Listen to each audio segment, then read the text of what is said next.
Via Podgora, via Podgora, via Podgora, via Podgora. Galax mi piaci! Via Podgora, via Podgora. All night long! Via Podgora, via Podgora. Galax mi piaci!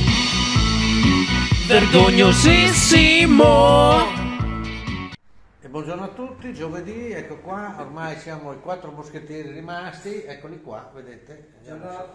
Ecco, c'è anche Ranieri, il nostro... Ranieri, saluta il pubblico presente. Buongiorno a tutti, ecco. Vabbè. Quindi,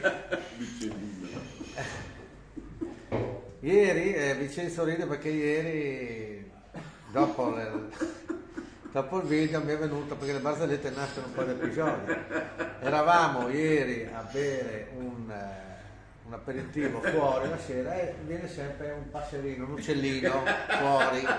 E allora mi è venuta la barzellettina di quell'uccellino che girava per il bosco, si appoggia vicino a un ruscello e vede un pesce che salta fuori e gli dice: scusa, tu che pesce sei? Sono la trota salmonata. No.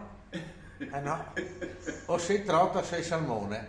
Allora mia mamma è una trota, mio papà è un salmone, hanno fatto quella e sono nato io, sono una trota. Ecco, l'uccellino si sposta, va in un ramo e vede lì un altro animale che passa sotto. Ma tu che animale sei? Io sono il cane lupo. No, o sei cane o sei lupo. Allora mio papà è un cane, mia mamma una lupa e sono nato io cane.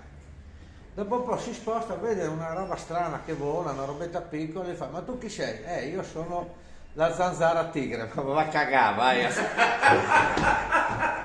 Un saluto vergognosissimo. Vi ricordo a breve le date dei miei spettacoli, che c'è un po' di movimento. Ci vediamo. Ciao. Ciao.